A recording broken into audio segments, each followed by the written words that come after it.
ರೈಲಿನ ಆ ಮಂದ ಬೆಳಕಿನಲ್ಲಿ ಚಳಿಗೆ ನಡುಗುತ್ತಿದ್ದಾಗ ಆ 23 ವರ್ಷದ ಯುವಕನ ಕೈಗಳು ಮೆಲ್ಲನೆ ನನ್ನ ಭುಜಕ್ಕೆ ತಾಗಿದವು. 30 ವರ್ಷದ ವಿಧವೆಯಾದ ನನ್ನ ಕಲ್ಲಾದ ಮನಸ್ಸಿನಲ್ಲಿ ಆ ಬೆಚ್ಚಗಿನ ಸ್ಪರ್ಶ ಅದೆಂಥದ್ದೋ ವಿಪರೀತ ದೈಹಿಕ ಸೆಳೆತ ಹುಟ್ಟುಹಾಕಿತ್ತು. ಕಣ್ಣೀರಿನಲ್ಲಿದ್ದ ನನ್ನನ್ನ ಆತ ಕಣ್ಣಲ್ಲಿ ಕಣ್ಣಿಟ್ಟು ನೋಡಿದಾಗ ನನ್ನ ಮರಗಟ್ಟಿದ್ದ ದೇಹಕ್ಕೆ ಮತ್ತೆ ಜೀವ ಬಂದಂತಾಯ್ತು. ಆ ರಾತ್ರಿಯ ರೈಲಿನಲ್ಲಿ ನಮ್ಮಿಬ್ಬರ ಏಕಾಂತದಲ್ಲಿ ಮುಂದೇನಾಗುತ್ತೆ ತಿಳಿಯಲು ಪೂರ್ತಿ ಕತೆ ಕೇಳಿ.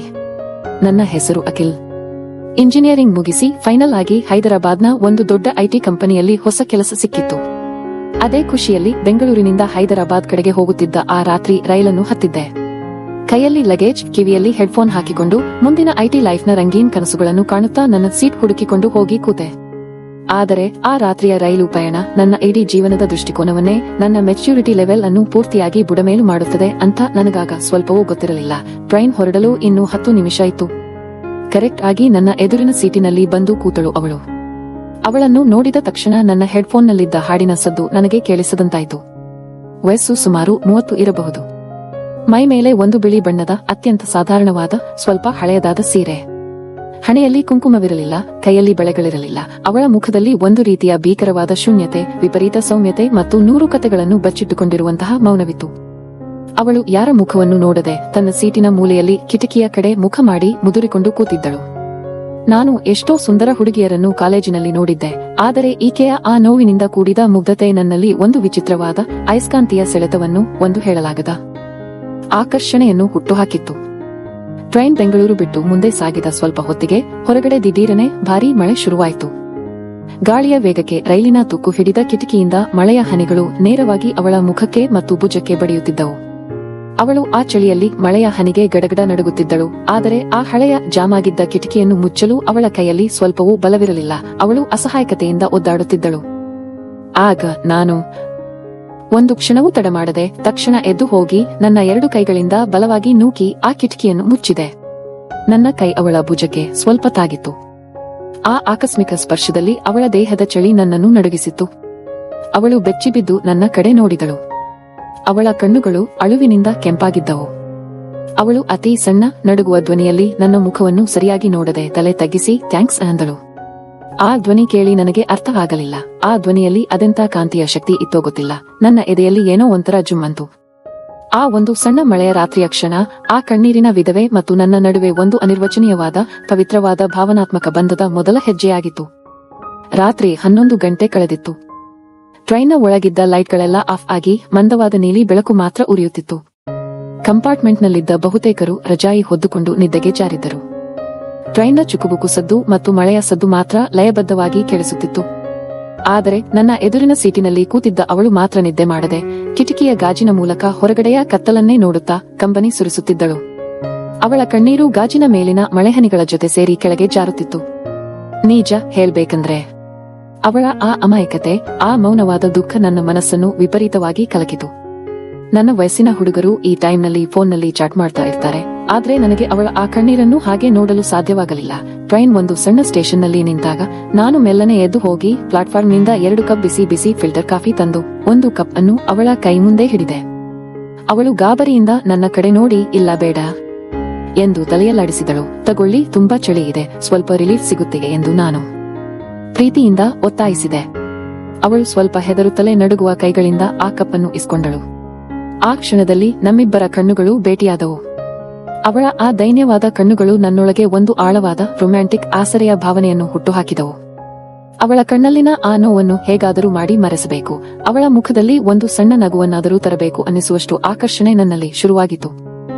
ಇದೇ ಗ್ಯಾಪ್ನಲ್ಲಿ ನಮ್ಮ ಈ ಸೈಲೆಂಟ್ ರೊಮ್ಯಾನ್ಸ್ಗೆ ಒಂದು ಬ್ರೇಕ್ ಹಾಕೋಕೆ ಅಂತಾನೆ ಟಿಟಿ ರಮೇಶಪ್ಪನ ಎಂಟ್ರಿ ಆಯ್ತು.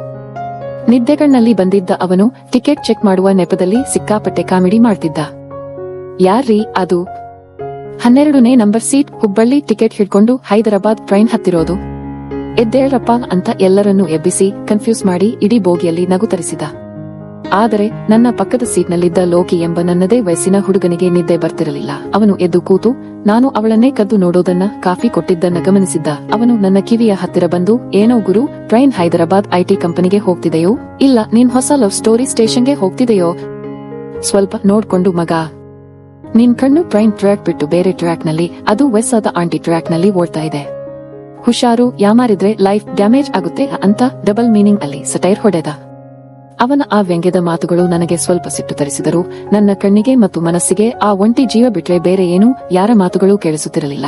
ನನ್ನ ಮನಸ್ಸು ಅವಳ ಸುತ್ತಲೇ ಗಿರಕಿ ಹೊಡೆಯುತ್ತಿತ್ತು. ಮುಂದೆ ಬರುವ ವಿಲನ್ ಎಂಟ್ರಿ ಮತ್ತು ಈ ಪ್ರವಾಸ ಹೇಗೆ ಒಂದು ರೋಚಕ ತಿರುವು ಪಡೆಯುತ್ತದೆ ಎಂದು ಮುಂದಿನ ಭಾಗದಲ್ಲಿ ತಿಳಿಯೋಣ. ಬೆಳಗಿನ ಜಾವ ಆಗ್ತಾ ಇತ್ತು. ಟ್ರೈನ್ನ ಕಿಟಕಿಯಿಂದ ಸೂರ್ಯನ ಮೊದಲ ಕಿರಣಗಳು ಒಳಗೆ ಬಂದು ಅವಳ ಬಿಳಿ ಸೀರೆಯ ಮೇಲೆ ಬಿದ್ದಿದ್ದವು. ಅವಳು ಈಗಲೂ ಅದೇ ಶೂನ್ಯತೆಯಿಂದ ಹೊರಗಡೆ ನೋಡುತ್ತಿದ್ದಳು. ನಾನು ನನ್ನ ಕಾಫಿ ಕಪ್ಪನ್ನು ಡಸ್ಟ್ಬಿನ್ಗೆ ಹಾಕಿ ಬಂದು ಅವಳ ಎದುರು ಕೂತು ತುಂಬಾ ಮೆಲ್ಲನೆ ಮತ್ತು ಸೌಮ್ಯವಾಗಿ ಮಾತು ಶುರು ಮಾಡಿದೆ. ನನ್ನ ಹೆಸರು ಅಖಿಲ್, ಹೈದರಾಬಾದ್ಗೆ ಕೆಲಸಕ್ಕೆ ಹೋಗ್ತಿದ್ದೀನಿ. ನೀವು ಹೈದರಾಬಾದ್ಗೇನಾ ಎಂದು ಕೇಳಿದೆ. ಅವಳು ಕಣ್ಣುಗಳನ್ನು ಕೆಳಗೆ ಇಳಿಸಿ ಅತಿ ಸಣ್ಣ ಧ್ವನಿಯಲ್ಲಿ ನನ್ನ ಹೆಸರು ಪಲ್ಲವಿ. ಹೌದು ಎಂದು ಮಾತ್ರ ಹೇಳಿದಳು. ಅವಳ ಆ 2 ಪದಗಳಲ್ಲಿ ಸಾವಿರಾರು ನೋವಿನ ಕಥೆಗಳಿದ್ದವು. ನಾನು ಅವಳನ್ನು ಇನ್ನೇನಾದರೂ ಕೇಳಬೇಕು ಎಂದುಕೊಳ್ಳುವಷ್ಟರಲ್ಲಿಯೇ ಕಥೆಯಲ್ಲಿ ಒಂದು ದೊಡ್ಡ ಟೆನ್ಷನ್ ಎಂಟ್ರಿ ಆಯಿತು. ಬೇರೆ ಬೋಗಿಯಿಂದ ದಿಢೀರ್ ಅಂತ ಒಬ್ಬ ವ್ಯಕ್ತಿ ನಮ್ಮ ಸೀಟಿನ ಬಳಿ ಬಂದ. ಅವನ ಹೆಸರು ನಂಜುಂಡಪ್ಪ. ನೋಡಲು ಒರಟಾಗಿದ್ದ, ಕಣ್ಣುಗಳಲ್ಲಿ ಒಂದು ರೀತಿಯ ಕ್ರೌರ್ಯ ಮತ್ತು ಸ್ವಾರ್ಥ ಎದ್ದು ಕಾಣುತ್ತಿತ್ತು. ಅವನು ಬಂದು ನಿಂತದ್ದೇ ತಡ ಪಲ್ಲವಿಯ ಮುಖದಲ್ಲಿ ಬೆಳ್ಳಂಬೆಳಿಗ್ಗೆ ರಕ್ತ ಬತ್ತಿ ಹೋದಂತಾಯಿತು. ಅವಳು ಹೆದರಿ ಪೂರ್ತಿ ನಡುಗೋಕೆ ಶುರು ಮಾಡಿದಳು. ನಾವನು ಪಲ್ಲವಿಯ ಕಡೆಗೆ ವಾಲಿಕೊಂಡು ಸಿಕ್ಕಾಪಟ್ಟೆ ರಫ್ ಆಗಿ, ಏನೇ, ಯಾರ ಜೊತೆ ಮಾತಾಡ್ತಿದ್ದೀಯಾ ಇಲ್ಲಿ? ನಿನಗೆ ಮರ್ಯಾದೆ ಅನ್ನೋದು ಇಲ್ವಾ? ನಿನ್ನನ್ನು ಸುಮ್ನೆ ಕೂತ್ಕೋ ಅಂತ ಹೇಳಿದ್ದೆ ತಾನೇ? ಬಾಯಿ ಮುಚ್ಕೊಂಡು ಸುಮ್ಮನೆ ಕೂರು. ಹೈದರಾಬಾದ್ ಬಂದ ತಕ್ಷಣ ಲಾಯರ್ ಹತ್ತಿರ ಹೋಗ್ಬೇಕು. ನೆನಪಿರಲಿ, ನಿನ್ನ ಲೈಫ್ ಈಗ ನನ್ನ ಕಂಟ್ರೋಲ್ನಲ್ಲಿದೆ ಅಂತ ಬೆದರಿಸಿದ. ಅವನು ನನ್ನ ಕಡೆ ಒಂದು ಕ್ರೂರವಾದ ನೋಟ ಬೀರಿ ವಾಪಸ್ ತನ್ನ ಬೋಗಿಗೆ ಹೋದ. ಪಲ್ಲವಿ ಈಗ ಮೊದಲಿನಿಗಿಂತ 10 ಪಟ್ಟು ಹೆಚ್ಚು ನಡುಗುತ್ತಿದ್ದಳು. ಅವಳ ಕಣ್ಣಲ್ಲಿ ಕಣ್ಣೀರು ಧಾರಾಕಾರವಾಗಿ ಸುರಿಯಲಾರಂಭಿಸಿತು. ಆಗ ನಾನು ಏನೂ ಗೊತ್ತಿಲ್ಲದ ಹಾಗೆ ಸೈಲೆಂಟ್ ಆಗಿ ನನ್ನ ಸೀಟಿನಲ್ಲಿ ಕೂತಿದ್ದೆ. ಆದ್ರೆ ನನ್ನ ಒಳಗಡೆ ರಕ್ತ ಅಕ್ಷರಶಃ ಕುದಿಯೋಕೆ ಶುರುವಾಗುತ್ತಿತ್ತು. ಆ ನಂಜುಂಡಪ್ಪ ಯಾರು, ಅವಳಿಗೆ ಏನಾಗಬೇಕು ಅನ್ನೋದು ನನಗೆ ಗೊತ್ತಿರಲಿಲ್ಲ. ಆದರೆ ಇದು ಸುಮ್ನೆ ಒಂದು ಸಾಧಾರಣ ಜರ್ನಿ ಅಲ್ಲ. ಅವಳು ಯಾವುದೋ ದೊಡ್ಡ ಪ್ರಾಬ್ಲಮ್ನಲ್ಲಿ ಇದ್ದಾಳೆ.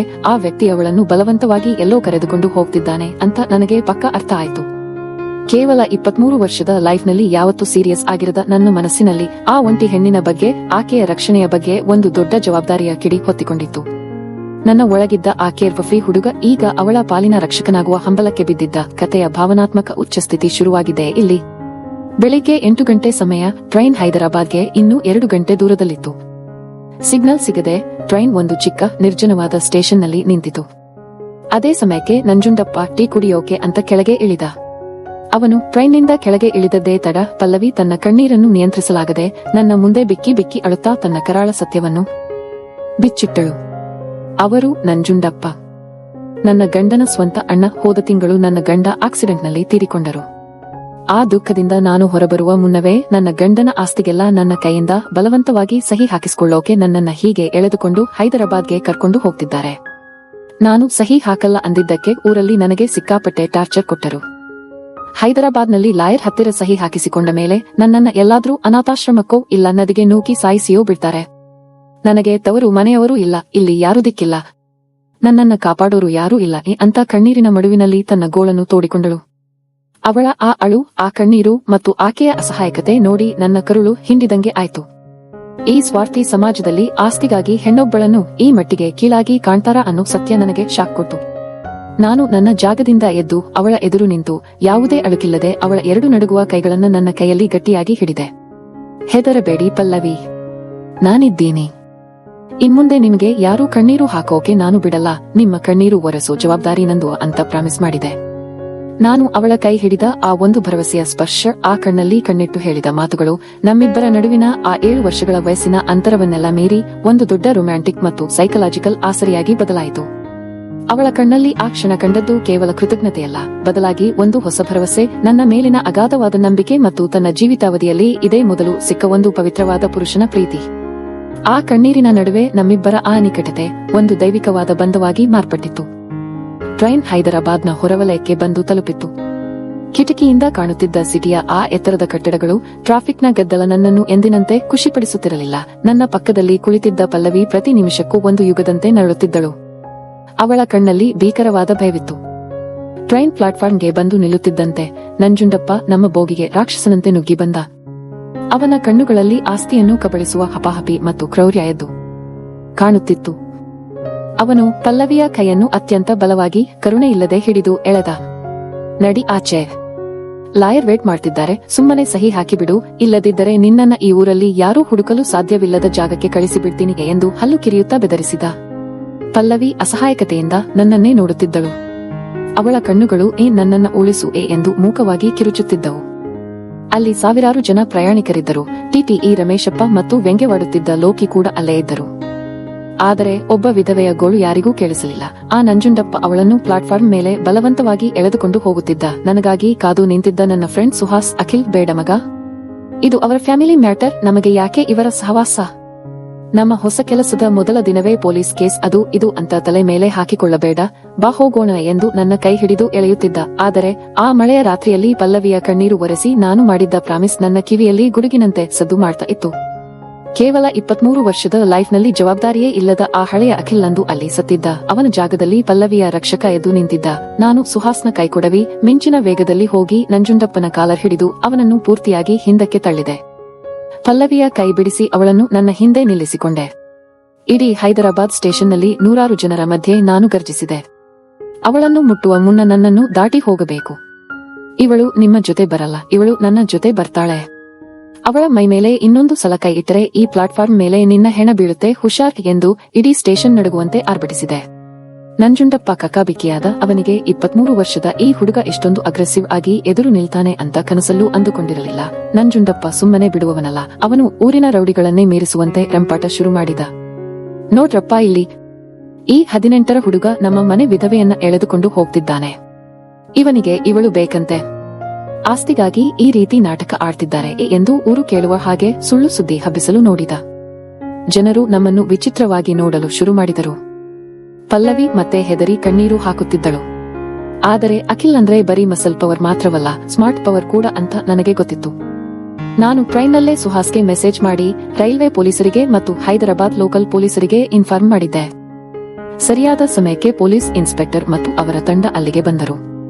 ನಾನು ಧೈರ್ಯವಾಗಿ ಮುಂದೆ ಹೋಗಿ ನಂಜುಂಡಪ್ಪ ಪಲ್ಲವಿಗೆ ಕೊಟ್ಟಿದ್ದ ಟಾರ್ಚರ್ ಮತ್ತು ಟ್ರೈನ್ನಲ್ಲಿ ಅವನು ಅವಳನ್ನು ಬೆದರಿಸಿದ್ದನ್ನು ವಿವರಿಸಿದೆ.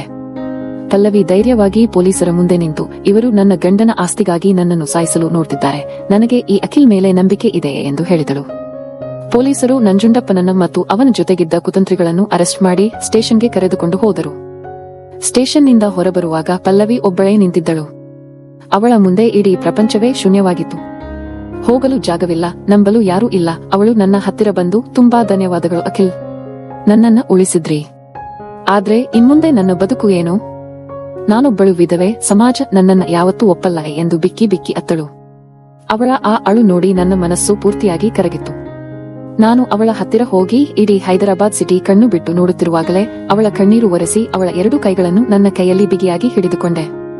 ಪಲ್ಲವಿ, ನಿಮ್ಮ ಭೂತಕಾಲದಲ್ಲಿ ಯಾರೋ ನಿಮ್ಮನ್ನ ಬಿಟ್ಟು ಹೋಗಿರಬಹುದು, ಯಾರೋ ನಿಮ್ಮನ್ನ ಅನಾಥೆ ಮಾಡಿರಬಹುದು. ಆದ್ರೆ ಇನ್ಮುಂದೆ ಈ ಅಖಿಲ್ ನಿಮ್ಮ ಜೊತೆ ಇರ್ತಾನೆ. ಈ ಸಮಾಜ ಏನು ಹೇಳುತ್ತೆ ಅನ್ನೋದು ನನಗೆ ಮುಖ್ಯವಲ್ಲ, ವಯಸ್ಸಿನ ಅಂತರ ನಮಗೆ ಅಡ್ಡಿಯಲ್ಲ. ನನ್ನ ಈ ಹೊಸ ಬದುಕಿನ ಹಾದಿಯಲ್ಲಿ ನೀವು ನನ್ನ ಸಂಗಾತಿಯಾಗಿ ಬರಬೇಕು. ನಿಮ್ಮ ಆ ನಗುವನ್ನು ಕಾಯುವ ಜವಾಬ್ದಾರಿ ನಂದು ಎಂದು ಎಲ್ಲರ ಮುಂದೆ ಪ್ರೇಮ ನಿವೇದನೆ ಮಾಡಿದೆ. ಪಲ್ಲವಿಯ ಕಣ್ಣಲ್ಲಿ ಅಂದು ಆನಂದ ಬಾಷ್ಪ ಸುರಿಯಿತು. ಅವಳು ತನ್ನೆಲ್ಲ ಸಂಕೋಚಗಳನ್ನು ಮರೆತು ನನ್ನನ್ನು ಬಿಗಿಯಾಗಿ ಅಪ್ಪಿಕೊಂಡಳು. 23ರ ಹರೆಯದ ಒಬ್ಬ ಹುಡುಗ, 30ರ ಹರೆಯದ ಒಬ್ಬ ವಿಧವೆಗೆ ಹೊಸ ಬದುಕು ನೀಡಿ ಸಮಾಜದ ಕಟ್ಟುಪಾಡುಗಳನ್ನು ಮೆಟ್ಟಿ ನಿಂತು ಪ್ರೀತಿಯ ಶಕ್ತಿಯನ್ನು ಜಗತ್ತಿಗೆ ತೋರಿಸಿದೆವು. ಸುಹಾಸ್ ಕೂಡ ನಮ್ಮಿಬ್ಬರ ಈ ಧೈರ್ಯ ಕಂಡು ಹ್ಯಾಟ್ಸ್ ಆಫ್ ಅಂದ. ಇಬ್ಬರೂ ಕೈ ಹಿಡಿದುಕೊಂಡು ಹೊಸ ಜೀವನದ ಕಡೆಗೆ ಹೆಜ್ಜೆ ಹಾಕುವುದರೊಂದಿಗೆ ಈ ರೋಚಕ ಪ್ರೇಮಕತೆ ಒಂದು ಅದ್ಭುತವಾದ ಸುಖಾಂತ್ಯ ಕಂಡಿತು. ಗೆಳೆಯರೇ, ಈ ಕಥೆಯಿಂದ ತಿಳಿದು ಬರುವುದು ಏನೆಂದರೆ, ಇಂದಿನ ಸ್ವಾರ್ಥಿ ಸಮಾಜದಲ್ಲಿ ಆಸ್ತಿ ಮತ್ತು ಹಣದ ಆಸೆಗಾಗಿ ಸ್ವಂತ ಸಂಬಂಧಿಕರೇ ಹೆಣ್ಣು ಮಕ್ಕಳನ್ನು, ಅದರಲ್ಲೂ ಗಂಡನನ್ನು ಕಳೆದುಕೊಂಡ ವಿಧವೆಯರನ್ನು ಶೋಷಣೆ ಮಾಡುವುದು ಬಹಳಷ್ಟು ನಡೆಯುತ್ತಿದೆ. ಅಸಹಾಯಕತೆಯನ್ನು ಬಂಡವಾಳ ಮಾಡಿಕೊಂಡು ಅವರನ್ನು ಮೋಸ ಮಾಡುವ, ಬೆದರಿಸುವ, ಆಸ್ತಿ ಕಬಳಿಸುವ ಕ್ರೂರ ಮನಸ್ಥಿತಿ ನಮ್ಮ ಸುತ್ತಮುತ್ತಲೂ ಇದೆ. ಸಮಾಜದಲ್ಲಿ ಹೆಣ್ಣಿಗೆ ರಕ್ಷಣೆ ಕೊಡಬೇಕಾದವರೇ ಭಕ್ಷಕರಾಗುವ ಈ ಕಾಲದಲ್ಲಿ ನಂಬಿಕೆ ದ್ರೋಹ ಸರ್ವೇಸಾಮಾನ್ಯವಾಗಿದೆ. ಆದರೆ ಅದೇ ಸಮಯದಲ್ಲಿ ಕಷ್ಟದಲ್ಲಿರುವವರಿಗೆ ಜಾತಿ, ಅಂತಸ್ತು, ವಯಸ್ಸಿನ ಭೇದವಿಲ್ಲದೆ ಸಹಾಯ ಮಾಡುವ ಪ್ರಾಮಾಣಿಕ ಮನಸ್ಸುಗಳು ಇವೆ. ರೈಲಿನಂತಹ ಸಾರ್ವಜನಿಕ ಸ್ಥಳಗಳಲ್ಲಿ ಪರಿಚಯವಿಲ್ಲದ ಹೆಣ್ಣು ಮಕ್ಕಳು ಕಷ್ಟದಲ್ಲಿದ್ದಾಗ ಸುಮ್ಮನೆ ಕಣ್ಮುಚ್ಚಿ ಹೋಗದೆ ಧೈರ್ಯವಾಗಿ ಅವರಿಗೆ ರಕ್ಷಣೆ ನೀಡುವ ಯುವಕರ ಅವಶ್ಯಕತೆ ಇಂದಿನ ಸಮಾಜಕ್ಕಿದೆ. ಆದಾಗ್ಯೂ ಪ್ರಯಾಣದ ವೇಳೆ ಅಪರಿಚಿತರನ್ನು ಕುರುಡಾಗಿ ನಂಬುವುದು ಕೂಡ ಕೆಲವೊಮ್ಮೆ ಅಪಾಯಕಾರಿಯಾಗಬಹುದು. ಯಾರಿಗೆ ಸಹಾಯ ಮಾಡುತ್ತಿದ್ದೇವೆ, ಯಾರು ನಮಗೆ ಸಹಾಯ ಮಾಡುತ್ತಿದ್ದಾರೆ ಎಂಬುದರ ಬಗ್ಗೆ ಎಚ್ಚರಿಕೆ ಇರಲೇಬೇಕು. ಒಂಟಿ ಹೆಣ್ಣು ಮಕ್ಕಳು ಪ್ರಯಾಣ ಮಾಡುವಾಗ ಸದಾ ಎಚ್ಚರಿಕೆಯಿಂದ ಇರಬೇಕು ಮತ್ತು ಕಷ್ಟ ಬಂದರೆ ತಕ್ಷಣ ಪೊಲೀಸರ ಸಹಾಯ ಪಡೆಯಬೇಕು. ವಯಸ್ಸಿನ ಅಂತರ, ಸಮಾಜದ ಕಟ್ಟುಪಾಡುಗಳು ನಿಜವಾದ ಪ್ರೀತಿಗೆ ಎಂದಿಗೂ ಅಡ್ಡಿಯಾಗುವುದಿಲ್ಲ. ಆದರೆ ಪ್ರೀತಿ ಮತ್ತು ಆಸರೆಯ ಹೆಸರಿನಲ್ಲಿ ಬರುವವರ ನಿಜವಾದ ಉದ್ದೇಶವನ್ನು ಅರ್ಥ ಮಾಡಿಕೊಳ್ಳುವುದು ಬಹಳ ಮುಖ್ಯ. ನೀತಿ: ಕಷ್ಟದಲ್ಲಿರುವವರಿಗೆ ಮಿಡಿಯುವ ಮಾನವೀಯತೆಯೇ ನಿಜವಾದ ಪ್ರೀತಿ. ಆದರೆ ಅಪರಿಚಿತರೊಂದಿಗೆ ಪ್ರಯಾಣಿಸುವಾಗ ಸದಾ ಎಚ್ಚರಿಕೆ ಇರಲಿ.